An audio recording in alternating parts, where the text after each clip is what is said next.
So we've been, existential a few times, right? And it is very challenging because you're balancing the needs of the business, to functionally survive through those very difficult stretches, but also managing the people, the anxiety of the team, being as transparent as you can without, outright, potentially frightening people. Here's the thing. The fastest growing companies in the world, they're small businesses, often with less than 100 employees. So how are gritty entrepreneurs, CEOs, and founders like us going up against massive markets, scaling teams, building systems, and skyrocketing to success before crashing and burning? This podcast will give you those answers. My name is Chris Ronzio. Welcome to the fastest growing companies. Welcome back, everyone. I'm Chris Ronzio. Today, I'm here with Andrew Fischer. He is the CEO and co-founder over at Choozle. Hey, Andrew. Hey, Chris. Thanks for having me on. Yeah, thanks for being here. So Choozle, you guys are up in Colorado, right? Yep, we're based here in Denver, Colorado. And you were saying right before we hit record that there's a story behind the name. So it's such a fun name. I'd love to hear how it all started. Yeah, absolutely. My background's been in digital media since I launched my career back in San Francisco, 99, and various geographies, including LA. Then we moved to Colorado about 12 years ago. And when we got Choozle going, our vision was to create a digital media platform. And the version one was actually an engine that allowed our users, both consumers and then also advertising agencies, to create modules that allowed for visual voting directly in the module. So think of a rich media advertisement. It could also be we had a Facebook product at that point. And so if you're scrolling through your feed, someone could create something that says, hey, I'm looking to buy a new car, a new color of house paint, a new shirt. And you could vote real quickly within the application, hence the name Choozle. And then we evolved very quickly from that. That was V1 of the product. We kind of did an evolved pivot. I think pivot implies a quick change. But over a period about a year, we moved kind of more into programmatic media and launched a self-service platform based on the original learnings from V1 of the product. But we kept the name, and it ended up being kind of a memorable name and one that once you see it once, you can kind of remember. So it's evolved to be our brand today. I love it, and it looks just like it sounds. So Choozle makes a ton of sense where it came from. So who's an ideal customer for you right now? What kind of projects do you do? Yeah, we play in the mid-market, and Choozle has evolved into a full functional self-service digital advertising platform. And we primarily partner with independent advertising agencies and then also brands direct, about a 70-30 split. We have built a platform. We've got a team that goes out, obviously sells it, whether it's people coming inbound or going outbound and working with our clients. And then we teach, train, and support them on the platform. And our users, when they log into the platform, can run digital advertising at scale. In the realm of digital advertising, it's usually broken into search, social, and display. We play more on the latter side of the display advertising. So think online banners, video advertisements, but things are expanding very quickly into things like connected TV, digital out of home. Basically, any sort of digital advertising that can be automated, we can run through our platform. Got it. Cool. All right. So you mentioned starting your career in 99. Did you always want to be an entrepreneur, or what made you take the leap into starting this business? Yeah, great question. I think I always aspired to running my own company. I had some great mentors in my life, in our family, some great entrepreneurs. So I always aspired to do something, but I was never kind of the person that said, I'm going to build rockets or software, something specific. So even coming out of college, I moved out to San Francisco and actually jumped into finance because I thought it would be at least a good spot to make money. So I was at Merrill Lynch for about two weeks, actually. But at that point, 1.0 internet was just absolutely exploding, especially in the Bay Area. And you could literally see, just the from my little office up in Transamerica Tower, just all the activity down in the street level below. So my financial career lasted about 2 weeks. I jumped into an early digital advertising pioneer, an ad network called L90 at that point. Loved the space, loved digital advertising, and obviously it was destined to be a high growth industry. And being a non-technologist, I kind of floated toward how are these websites and how are these apps going to make money. And it was clearly based on advertising. So my career kind of followed that progression. I went to grad school at UCLA. When I came out, worked for Interactive Corp, kind of a bigger, more established company. And then from there, started getting into the startup world. Started with one small firm in LA. Really loved that that feeling of starting a little bit more at the ground level, working closely with the founders, understanding everything from raising capital to early scale. And after that, moved to Colorado, started my last company with a couple of partners in LA. Digital advertising model. We scaled that pretty quickly. Had a nice exit, and then started Choozle with my co-founder Jeff about 8 years ago. So it was more of an evolution versus like I'm an entrepreneur and I'm going to go build this. Right. And when I talk to younger folks, kind of getting into the space, some people can start stuff right out of high school, college. And there's a lot more probably like me that get a little bit more just general business experience before you jump in with both feet. And so here you are 8 years into building this business. And you mentioned right before the call that you're projecting 80 people by the end of this year. Is that right? Yeah, we're about 60 now. And, as we've evolved, like many companies, you have certain areas of rapid growth, both on revenue and employees, clients, et cetera. And for us, about 2.5 years ago, we said, let's not raise any more capital. Let's turn this into a real business. So we had kind of not necessarily an intentional hiring freeze, but we just got real deliberate about our talent and making sure that we were leveling up on everything from operations, execution, being very disciplined, leveraging processes that scaled. And so in that time span, about 2.5 years, we more than doubled our revenue, but kept headcount about the same. And now we're at that kind of classic inflection point that, this business works, we're profitable. Okay, now let's really scale it. Let's really stack it. Yeah, it seems to be cyclical. It's like you work on growing the customer base and the revenue, and then you work on adding people, and then you put systems in place to support the people or support the new growth. And so it's interesting you've seen that. So over the years, what are the couple things that you think have caused you to scale up, to hire a bunch of people, put structure in place? Have there been like new products you came out with, or what have been some of the pivots? Yeah, I think early on. So it took us, from when we launched, it was about 1.5 years before we launched the second version of the product, which is effectively what it is today, the digital advertising platform. And at that point, it's like, I think we had probably 8 to 10 employees out of in the spring of 2014. And it was a classic, can we find a market for this? And, we did, we were able to come in, we kind of defined this category of self-service programmatic. Prior to us coming to market, it was much more enterprise level, a lot of managed services, complexity costs. So we kind of defined this self-service category for the mid-market. And then it just kind of took off, right? You have those crazy growth years. I think what was it, between 15 and 16, we grew 600%. So at that point, you're just hiring effectively for everything, what's working, what's not, just trying to kind of keep up with the pace of overall client growth and platform development. Then you kind of hit some maturing phases, right? And I would say our most recent spurt of growth has just been by the growth itself, meaning, we are bringing on more clients, and we're now almost playing catch up to make sure we've got the right people to support our growing and profitable scaling business. So it's a little bit different. I would say this stage is much more deliberate. And over the years, you obviously build models and you get a little smarter about, okay, if I hire, an inbound salesperson versus an outbound salesperson versus spending on marketing, understanding all those channels and where to kind of invest. And then you see that return more consistently over time as well. So structurally, as you went from 5 to 15 to 30 to 60, and some of these like big inflection points, what changed about the way the organization is designed, or maybe the structure of managers or your role? How did that shift?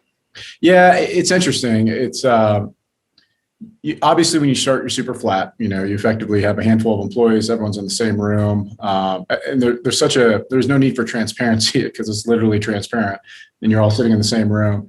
And then as you grow, I would say when you get to around 20 employees, you start to put in levels of hierarchy, which depending on the company, I don't like the word hierarchy, but you have to have some levels of structure for scale. And so that was one of the big ones. Once you go to 3 levels, meaning not everyone reports into the CEO, it's a big change, right? But it does allow for scale. So, and it's great for both employee development. And if I look at our leadership team today, I think 3/4 of it have been with us for over 6 years, meaning a lot of them have been with us the journey, and many started at entry-level positions. And so when you get to that next level of scale, it allows them to start building out teams and learning their management skills.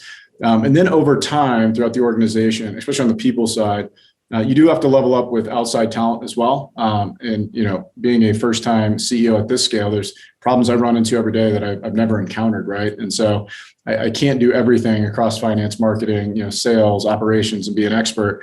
And so we're kind of at an inflection point now. We're starting to build out more of our C-suite as well, just bringing in really seasoned folks that have taken companies from our size, from 60 to 600 employees, because that's a whole different level of kind of structure, strategy, execution, operations management. So we're kind of at that inflection point now. So as you think about 60 to 600, which is a massive journey ahead, what Mhm. kinds of things are you doing to try to maintain the culture, the values, the core of what got you to where you are today? Yeah, it's a great question, right? And especially in the lens of the last 12 months with COVID, it's a little bit different reality. And we were deliberately a culturally focused company when we started. And if I were to summarize, what that meant to me as the founder was, I want to create a place where I would like to work, even if I wasn't the founder. And I want to be able to create a company where people care about each other, not just the work. Because if they do care about each other and they build relationships, they are going to care about the work. And so we were very deliberate. We developed our values early, and we really live that. And it starts, most companies' culture are really the co-founders at the start. So you kind of have to walk the walk. And then as that evolved, it's changing, right? And it's especially over the last year, when we did our kickoff in January. Just a few weeks back, it was one of the things we talked about. We actually sourced input from all of our team members. And we're adding a new value this year because we've had so many challenges and disruptions and changes in the last 12 months. As we move forward in 2021 and beyond, how do we want our culture to evolve? And so culture has been a through line for us early on when we pivoted very hard. It's, if you don't have a strong culture, people are going to be like, what are we doing? I'm out of here. I don't believe in this company. As you grow, the culture kind of creates this level of stickiness where it almost provides a way of providing a benefit that's hard to quantify, or even, you certainly can't put it on the P&L, but it creates something that's really unique for everyone that makes it, I guess, more than just about work. And for the company's benefit, it helps us make us more competitive. If people want to work here, they're sharing good word of mouth, especially in the local market. It allows you to attract great people, grow them, retain them over time. So it's going to be interesting because our culture has been, some parts of it have hit pause because we were a very, office focused culture where people spent time together inside the office, outside the office, off sites.